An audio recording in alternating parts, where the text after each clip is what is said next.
बच्चों, मेरा नाम नंदा तिवारी है। मैं आपकी फिजिक्स की टीचर। आपका मेरे इस नए वीडियो में स्वागत है। बच्चों, मैं आपको 11वीं की फिजिक्स पढ़ा रही थी, जिसमें मैंने आपको फिजिक्स सेकंड स्टार्ट किया था। पहला चैप्टर इसमें आपका क्या था? प्रत्यास्था, जिसको आपने इंग्लिश में क्या बोला था? इलास्टिसिटी। आपने इसमें क्या क्या पढ़ा था, एक बार उसको रिकॉल कर लेते हैं, फिर हम चलते हैं अपने टॉपिक पे। पहला टॉपिक हमारा इसमें क्या था? विरूपक बल, जिसको आपने क्या कहा था? Deforming force. ये क्या था? आपने कहा था जब किसी वस्तु पर बाह्य बल लगाते हैं तो उसकी स्थिति में वह परिवर्तन करता है, तो परिवर्तन करने का प्रयास करता है, तो उसको आपने क्या कहा था? विरूपक बल है। और ये प्रक्रिया आपने क्या कहा था? डिफॉर्मेशन, मतलब विरूपण है। उसके बाद आपने नेक्स्ट टॉपिक क्या डिस्कस किया था? आपका अगला टॉपिक क्या था? दृढ़ वस्तु, जिसको आपने क्या कहा था? कोई वस्तु दृढ़ कब होगी? पहले तो मैंने आपको बताया था बच्चों की कोई भी वस्तु पूर्णतया दृढ़ नहीं होती है, लेकिन दृढ़ वस्तु है तो उसके नाम से समझ में आ रहा है दृढ़ वस्तु होगी क्या। मतलब अगर हम किसी वस्तु पर बल लगाएं और उसकी जो कणों की स्थिति है वो विस्थापित ना हो, मतलब अपरिवर्तित रहे। आपको समझ में आ रहा होगी, मान लीजिए हम इस पर बल लगाते हैं और इसके कणों की स्थिति विस्थापित ना हुई, जैसे है ये वैसे ही रह जाए, तो आपका ये क्या था? दृढ़ वस्तु थी। अगला टॉपिक आपने पढ़ा था बच्चों, जो मेन टॉपिक था आपका प्रत्यास्था। प्रत्यास्था में आपने क्या कहा था? जब हम किसी वस्तु पर क्या करते हैं? बाह्य बल लगाते हैं, तो वो अपनी स्थिति में परिवर्तन का क्या करता है? विरोध करता है। और जैसे ही हम क्या करते थे? बाह्य बल हटा देते थे, वह पुनः अपनी मूल स्थिति में क्या होता था? वापस आ जाता था। फॉर एग्जाम्पल के लिए आपने बच्चों कल लिया था क्या? स्प्रिंग लिया था, आपने उसको खींचा था और क्या हुआ था? फिर छोड़ा था, पुनः अपनी मूल स्थिति में वापस आ गया था। फिर आपने कहा कि हमने अगला टॉपिक उसके बाद क्या पढ़ा था? प्रत्यास्था की सीमा। उसमें आपने क्या कहा था कि जब हम किसी वस्तु पर बल लगाते हैं तो क्या होता है? वो अपने परिवर्तन का विरोध करता है। और उसके बाद अगर हम थोड़ा और बल बढ़ा दे रहे थे तो क्या कर रहा था? वो वस्तु उसकी लंबाई में बिल्कुल परिवर्तन हो जा रहा था। आपने स्प्रिंग देखा था, आपने कहा था कि स्प्रिंग पे मैंने पहले 5 किलो भार लटकाया था, तो उसकी लंबाई में वृद्धि हुई, जो उसकी लंबाई थी तार की उसमें वृद्धि हुई स्प्रिंग की, और फिर जब भार हटाया तो पुनः अपनी मूल स्थिति में चली गई। परंतु क्या किया? जब हमने वही भार दुगुना, तिगुना, चौगुना कर दिया, तो क्या देखा आपने कि वो स्प्रिंग की लंबाई तो बढ़ी, जाहिर सी बात है स्प्रिंग की लंबाई तो बढ़ी, परंतु हुआ क्या? जब हमने भार हटाया तो आपका स्प्रिंग पुनः अपनी मूल स्थिति में वापस नहीं गई, मतलब वो पुनः अपनी स्थिति को प्राप्त नहीं कर पाया। तो आपने कहा कि ये प्रत्यास्था की एक सीमा है, उसके अलावा वो अपनी मूल स्थिति में वापस नहीं जा सकती। फिर बच्चों आपने पढ़ा था प्रतिबल के बारे में। आपने कहा बल और क्षेत्रफल, प्रत्यानयन बल और क्षेत्रफल के अनुपात को आप क्या बोलते थे? प्रतिबल बोलते थे। जिसे आप किससे व्यक्त करते थे? प्रतिबल को यश से व्यक्त करते थे। यश इक्वल आपका क्या था? यफ अपॉन ए था।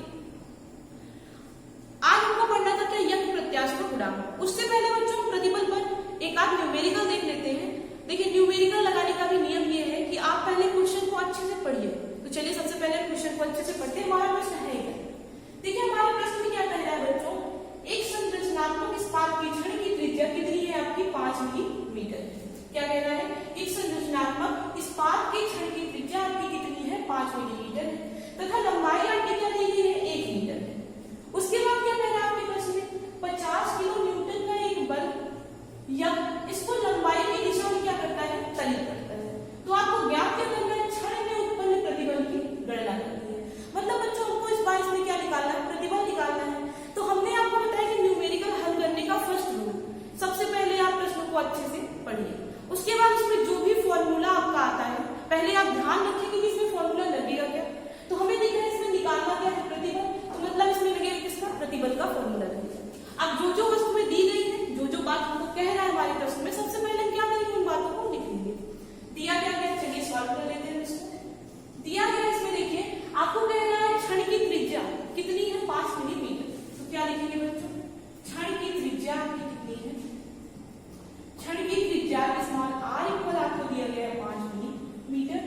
आप इसको मीटर में चेंज करेंगे बच्चों, तो आपको पता है जब मिलीमीटर से हम मीटर में जाते हैं तो 10 की घात -3 से गुणा कर देते हैं।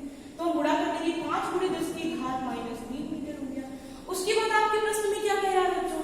कह रहा है 50 किलो न्यूटन का एक बल या इसको लंबाई की दिशा में क्या कर रहा है? तनित कर रहा है। मतलब आपको उसमें बल क्या दिया गया? कैपिटल F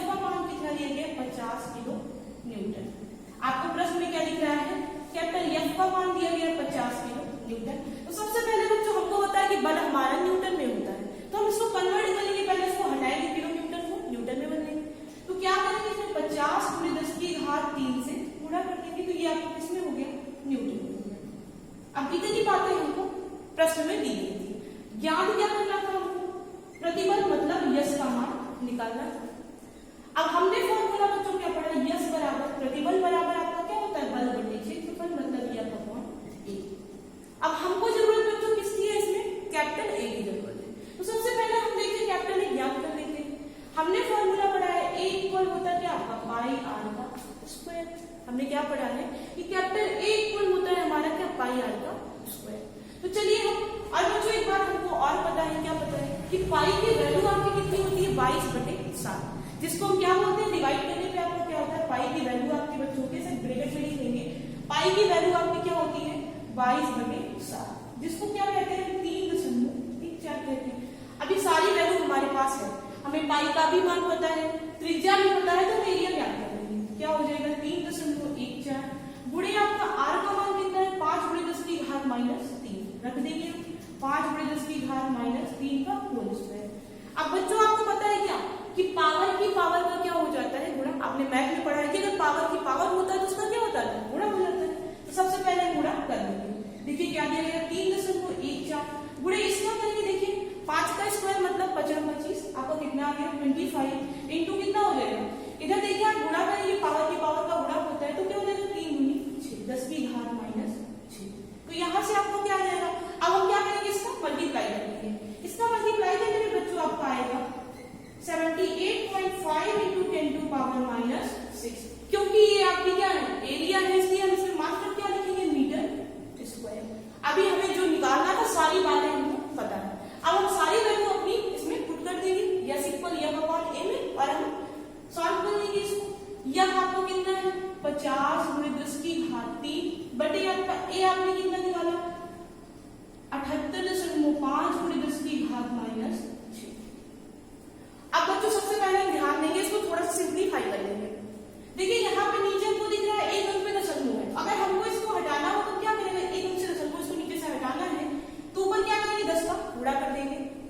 अगर हमको क्या करना है? नीचे से दशमलव हटाना है तो हमने क्या किया? ऊपर 10 से गुणा कर दिया। तो ये हो कितना गया? 500 × 10 की घात कितना? -3। उसके बाद आपको दिख रहा है, अब हम क्या करेंगे? अब देखिए यहाँ पे आपको ये क्या था? सॉरी, ये माइनस पावर नहीं थी, 10 की घात 3 था। अब हम क्या करेंगे? ये पावर ऊपर ले जाएंगे। देखिए यहाँ पे घात आपकी किसमें है? माइनस में। ये ऊपर जाएगी तो किसमें हो जाएगी? प्लस में हो जाएगी। चलिए कर लेते हैं। क्या हो गया? 500/785 × 10 की घात 3। देखिए ये माइनस में ऊपर जाएगा तो प्लस में हो जाएगा, तो क्या हो जाएगा? 3 × 6। यहाँ से आपको क्या आ गया? इसको हमने डिवाइड किया बच्चों तो हमारा क्या आ रहा है? 6.37 × 10⁻, आपका आ जाएगा 8। आपने पढ़ा प्रतिबल, प्रतिबल का मात्रक क्या होता है? न्यूटन प्रति मीटर स्क्वायर। तो इसलिए यहाँ मात्रक क्या लिखेंगे बच्चों? आप न्यूटन प्रति मीटर स्क्वायर।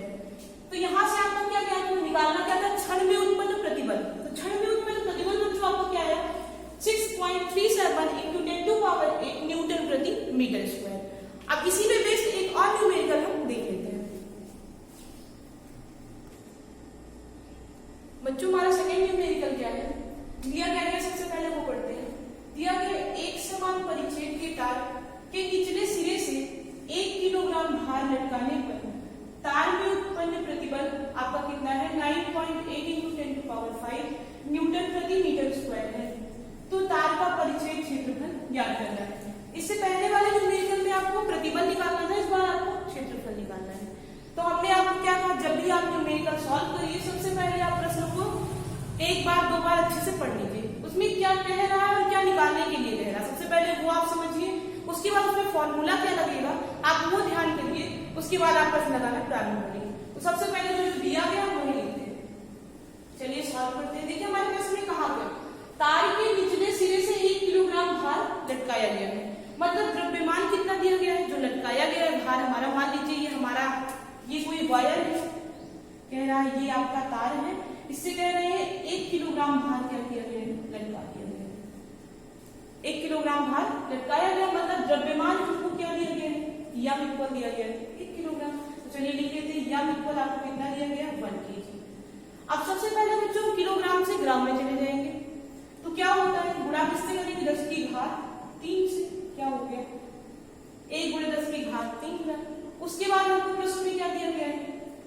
जब भार लटकाया गया तो तार में आपका उत्पन्न प्रतिबल आपका कितना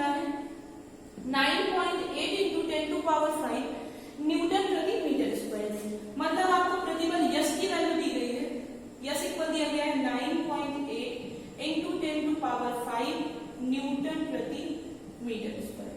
इतना दिया गया है आपको। कह रहा है तो तार का परिच्छेद क्षेत्रफल निकालना है हमको। तो क्या लिखिए, निकालना है हमको कैपिटल ए का मान निकालना है। बच्चों हमने प्रतिबल की परिभाषा क्या पढ़ी थी? प्रतिबल बराबर क्या होता है? प्रत्यालयन बल बटे क्षेत्रफल। तो वही हम लोग फॉर्मूला यहाँ कर देंगे। फॉर्मूला आपका क्या है बच्चों? फॉर्मूला आपका क्या होता है? यस इक्वल प्रतिबल, यस इक्वल क्या होता है आपका? यस अपॉन ए। अब इस बार हमको निकालना क्या है? ए का मान निकालना है। तो मल्टीप्लाई करके पहले ए के रूप में लाते हैं फॉर्मूला मान। ए इक्वल क्या हो जाएगा आपका? यस अपॉन यस हो गया। ठीक है, आप देखिए आपको इसमें दिया तो गया है, हमारे प्रश्न में यस दिया गया है। ठीक है, और क्या हमको निकालना है? यस का मान। तो यस हम कैसे निकालेंगे? अगर आपको पता है बच्चों कोई भी चीज, कोई भी वस्तु लटकाई गई है तो उसमें आपका जो बल होता है वो नीचे की ओर कार्यरत होता है, और आपका फॉर्मूला क्या होता है? S equal M G. ये होता क्यों है? क्योंकि गुरुत्वाकर्षण बल आपका कार्य करता है इस पर, और बल कैसे लग रहा है? नीचे की ओर कार्यरत है, इसलिए आप क्या लिखेंगे? यस बराबर एम जी। तो चलिए सबसे पहले हम बल यफ निकाल लेते हैं। यफ बराबर एम जी हमने फॉर्मूला रखा। यम का मान हमको दिया गया हमारे प्रश्न में कितना? 1 × 10⁻³ और जी का मान हमको प्रश्न में दिया गया था कितना? 9.8 मीटर प्रति सेकंड स्क्वायर। चलिए वैल्यू रख देते हैं। तो यहाँ से क्या हो जाएगा? 9.8 × 10⁻³ बल का मात्रक आपका बच्चों क्या होता है? न्यूटन। तो इसलिए हमने क्या लिख दिया यहाँ पे? न्यूटन। हाँ, कभी भी आप न्यूमेरिकल लगाइए तो मात्रक जरूर लिखिए, मात्रक नहीं लिखिए तो आपको प्रश्न गलत माना जाएगा। तो हमने क्या लिखा? यफ की वैल्यू हमारी कितनी आ गई? 9.8 × 10⁻³ न्यूटन। अब हम सारी वैल्यू हमारे पास है, क्या करेंगे? इसमें रख देंगे फॉर्मूले में। क्या हो जाएगा? 9.8 × 10⁻³ अपॉन क्या? यस का मान कितना दिया गया है? यस हमको दिया गया कितना? 9.8 × 10⁵ 9.8 × 10⁵ दिया गया। अब हम क्या करेंगे? देखिए हमको दिख रहा है ये, इससे क्या हो जाएगा? कैंसिल हो जाएगा। ये पावर आपके ऊपर जाएगी, कितना हो जाएगा? 10⁻³ और क्या ये देखिए प्लस में ऊपर जाएगा तो माइनस में -5। आपका कितना आ जाएगा यहाँ से? 10⁻²। कितना आ गया बच्चों आपका? 10⁻²। क्षेत्रफल है इसलिए क्या लिखेंगे? Metre square. आई होप आपको ये न्यूमेरिकल समझ में आया होगा।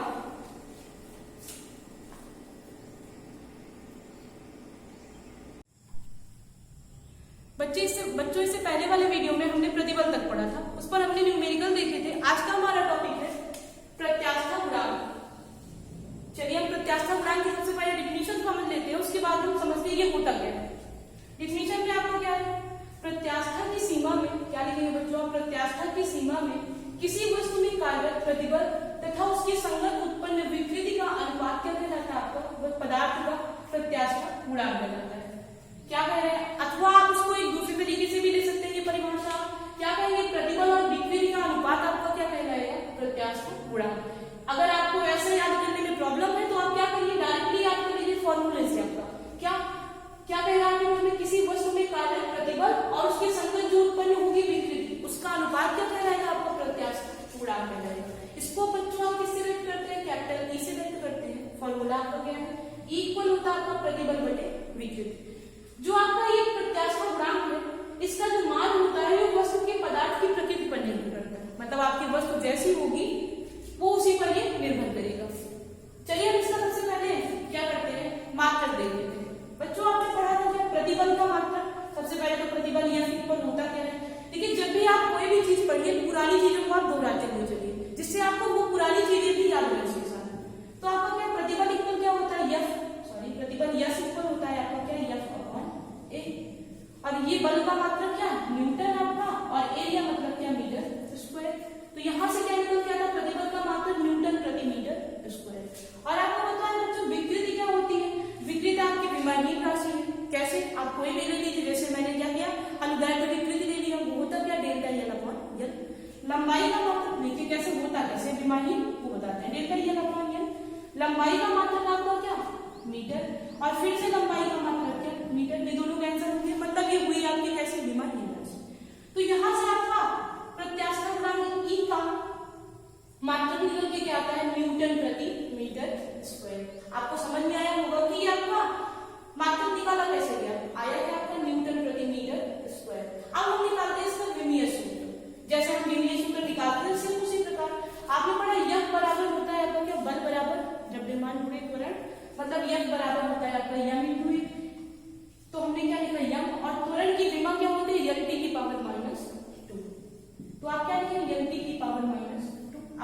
ए मतलब आपका क्या लंबाई था, तो यल का स्क्वायर लिखेंगे। फिर आप देखिए यहाँ से क्या हो जाएगा आपका, जब आप इसको पावर को ऊपर ले जाएंगे, यहाँ पे क्या आपका घात एक है और नीचे क्या है 2, ऊपर जाएगी पावर तो यहाँ पे प्लस में है, ऊपर जाएगी तो माइनस में हो जाएगी। तो आएगा क्या आपका यम यल की पावर 1 माइनस 2 माइनस क्या 2। या यहाँ से आप सॉल्व करेंगे इसको तो क्या आएगा बच्चों यम, देखिए 2 में से 1 घटाएंगे तो आपका कितना आएगा 1, लेकिन देखिए 2 के सामने आपका चिन्ह कौन सा है माइनस का, और 2 आपका क्या है बड़ा है, इसलिए यहाँ पे क्या लगाएंगे हम माइनस में, और t की पावर माइनस 2। तो यहाँ से आपकी बीमा नियम की क्या आती है, फॉर्मूले से आपकी यम यल की पावर माइनस 1 और t की पावर माइनस 2। अब देखिए प्रत्यास्था गुणांक जो होता है हमारा वो कितने टाइप का होता है। तो प्रत्यास्था गुणांक आपका बच्चों 3 प्रकार का होता है। पहला आपका है यल प्रत्यास्था गुणांक, दूसरा आपका है आयतन प्रत्यास्था गुणांक, और तीसरा आपका क्या है दृढ़ता या अपरूपण गुणांक, जैसे आपने पढ़ा था।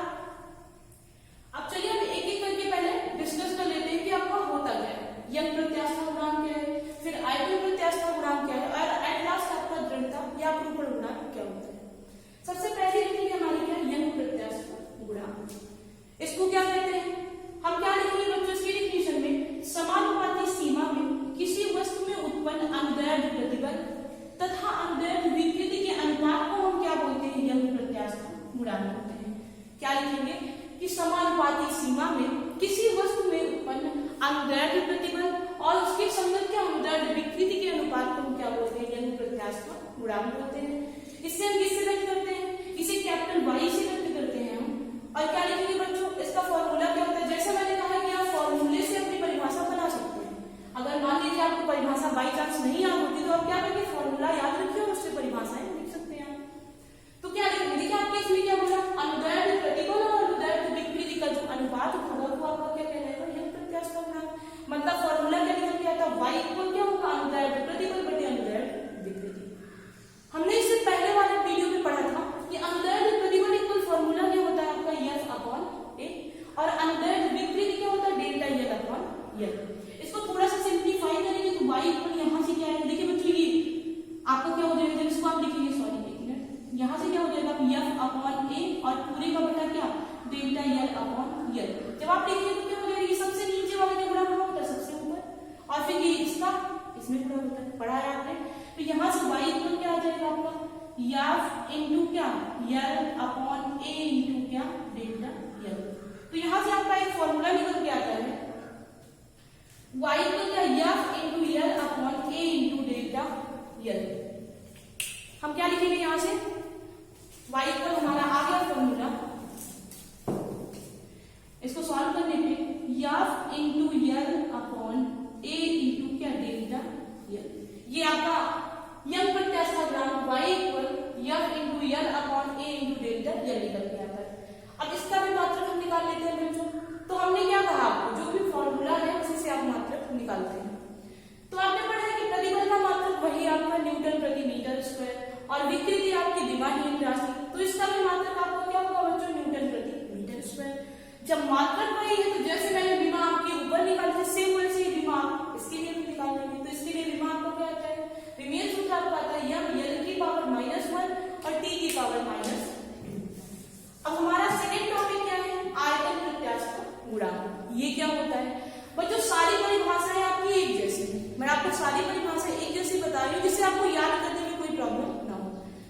अगला हमारा टॉपिक क्या है, आयतन प्रत्यास्था गुणांक। इसकी परिभाषा बिल्कुल हम यल प्रत्यास्था गुणांक की तरफ लिखेंगे। क्या लिखेंगे, समानुपाती सीमा में, क्या लिखेंगे बच्चों एक बार सुन लेते हैं, क्या लिखेंगे समानुपाती सीमा में किसी वस्तु में उत्पन्न, क्या लिखेंगे समानुपाती सीमा में किसी वस्तु में उत्पन्न अभिलंब प्रतिबल तथा आयतन विकृति के अनुपात को क्या बोलते हैं आप आयतन प्रत्यास्था गुणांक। एक बार फिर से क्या लिखेंगे, समानुपाती सीमा में किसी वस्तु में उत्पन्न आपका अभिलंब प्रतिबल तथा आयतन विकृति के अनुपात को क्या बोलते हैं आप आयतन प्रत्यास्था गुणांक। इसे हम किससे व्यक्त करते हैं, कैपिटल बी से व्यक्त करते हैं। तो यहाँ से फॉर्मूला हमारा क्या निकल के आया, अभिलंब प्रतिबल और किसका आयतन विकृति का अनुपात। तो हमने क्या लिखा, v इक्वल अभिलंब प्रतिबल बटे आयतन विकृति।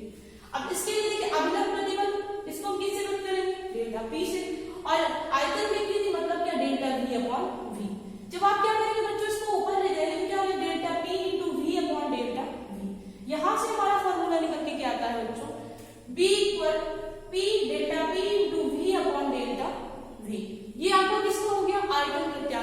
गुणांक का फॉर्मूला। अब इसके लिए भी सेम आप उसी प्रकार देखिए, इसके लिए भी बीमा निकालेंगे तो आपको वही आएगा, तो हम इसको नहीं निकाल रहे हैं, आप सेम उसी प्रकार ऊपर वाले की तरह निकाल लेंगे।